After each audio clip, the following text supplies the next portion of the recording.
বিল্ডিংয়ের উদ্বোধন উপলক্ষে যে আজকের এই কার্যক্রমে মঞ্চ উপস্থিত ত্রিপুরা সরকারের আদরণীয় স্পোর্টস মিনিস্টার শ্রী মনোজ কান্তি দেব মহোদয়, Shri Amit Rakshi, secretary Tripura sports council,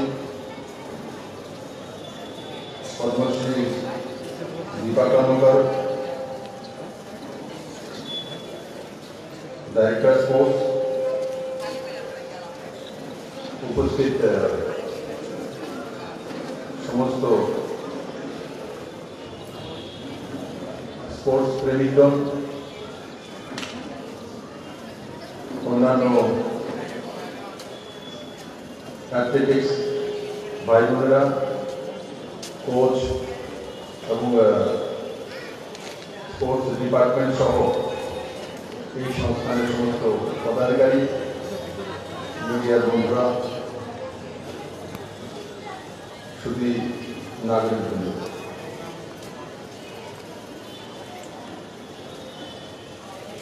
বন্ধুরা, এই স্পোর্টস কমপ্লেক্সটি কেন্দ্র সরকারের সহায়তা 1978 সালে তার ভিত্তিপ্রস্তর রাখা হয়েছিল। কার নামে? নেতাজি সুভাষচন্দ্রের নামে। কিন্তু নেতাজি সুভাষচন্দ্র নামে এই কমপ্লেক্স তৈরি করা হয়েছে, কিন্তু তার মূর্তি বসানোর জন্য 2020 সালে বসে হয়েছে।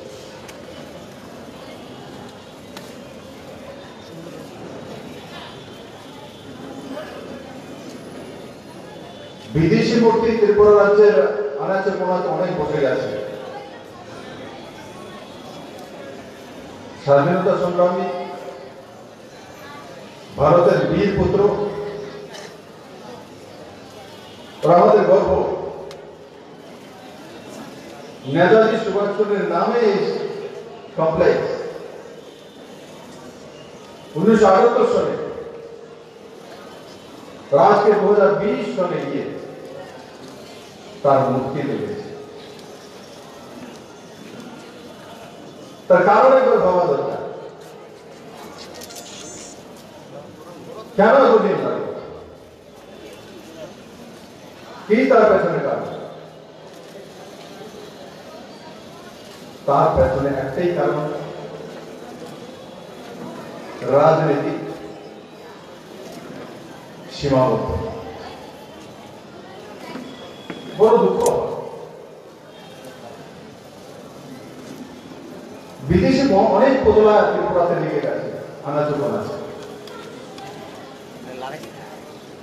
অথচ নেতাজি সুভাষচন্দ্র বসুর মূর্তি লাগাতে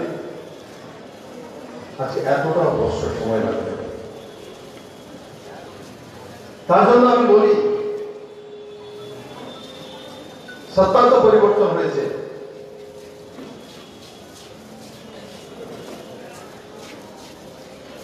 তো সত্তা পরিবর্তন হয়েছে, তো সমাজ পরিবর্তন করতে হবে, সোচ পরিবর্তন করতে হবে, চিন্তার পরিবর্তন করতে হবে, মানসিকতার পরিবর্তন করতে হবে।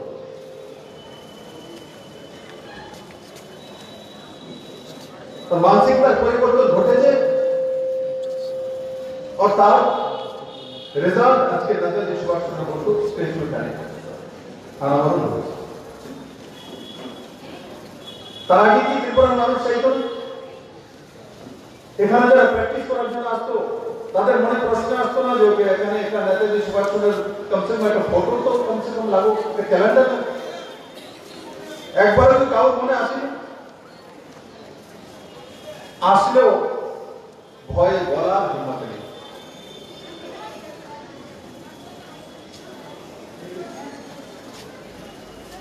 এমন ভাবে ত্রিপুরাকে তৈরি করা হচ্ছিল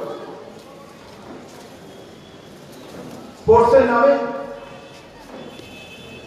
গুটবাজি দলবাজি। আজকের দিনে অমিত বাবু তো স্পোর্টস কাউন্সিলে সেক্রেটারি আছেন, মন্ত্রী আছেন। কোন এক ব্যক্তি বলতে পারবে যে মুখ্যমন্ত্রী কোন জায়গায় ফোন করেছে ওকে নিয়ে নাও আমার পার্টির লোক। ত্রিপুরাতে কোন স্পোর্টস এর মধ্যে রিলেটেড কোন ব্যক্তি বলতে পারবে যে বিপ্লব দেবের বা মুখ্যমন্ত্রী একটা ফোন গেছে যে প্যারিটি করে ওকে নিয়ে নাও। যদি সুপারিশ করে নিয়ে নাও তাহলে দীপা কর্মকার তৈরি হবে। দীপাও ত্রিপুরার মাটির ভাগ্য ভালো, এখান থেকে বেরিয়ে গেছে। রাজু খেয়াল আছে ও তো কোয়ালিফাইড এয়ারপোর্টে এসেছিলেন জনসম্পর্কের কার্যক্রমের সময়, তখন কোন মারফতে গুরুকে নিয়ে দীপা ওখানে পৌঁছে গেছে।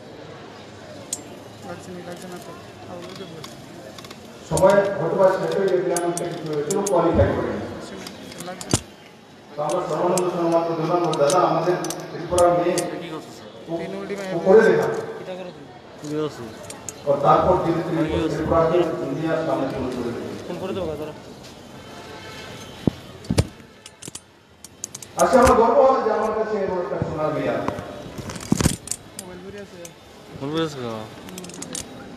তার জন্য রাস্তা করতে হয়। আমরা রাজনীতিতে আছি, রাস্তা সাফ করে দেব। যারা স্পোর্টসে আছে তারাই নির্ণয় করে। যদি আমার কোনো সাজেশন থাকে পলিসির বিষয়ে সেই বিষয়ে আমি বলবো। আজকে দীপাকে প্র্যাকটিস করার জন্য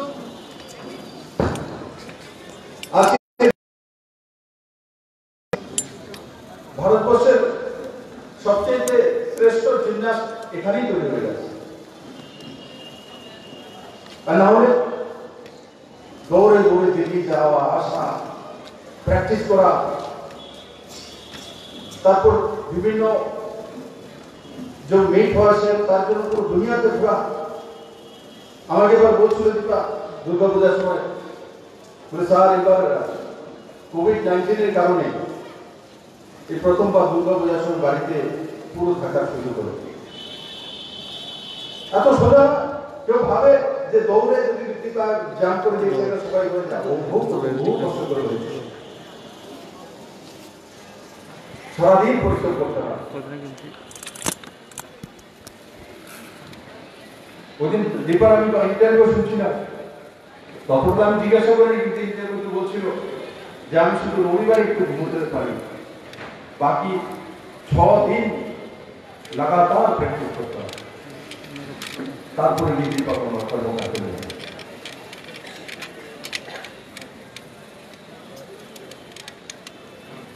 আজকে আমার গর্ব হয় কলকাতা থেকে প্র্যাকটিস করার জন্য এখানে আসছে, কারণ আমাদের কাছে বিশ্বেশ্বর নন্দীর মতো কোচ আছে।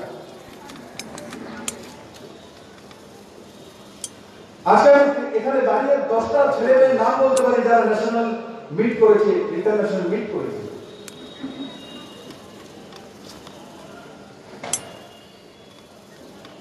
আজকে আমি এডুকেশন ডিপার্টমেন্টকে বলেছি যেখানেই স্পোর্টস হোক, স্কুলে হোক, কলেজে হোক, ইউনিভার্সিটিতে হোক, কমসে কম ওই এরিয়ার যে স্পোর্টসম্যান আছে তাকে 10টা মিনিট তো বলতে তো দাও।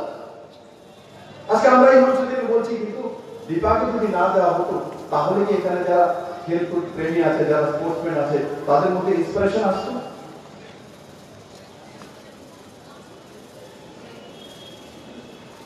দীপা যেটা বলবে তখন সামনে যে স্পোর্টসম্যান বিশ্বাস করবে দীপা যদি বলছে তো আমিও পারবো।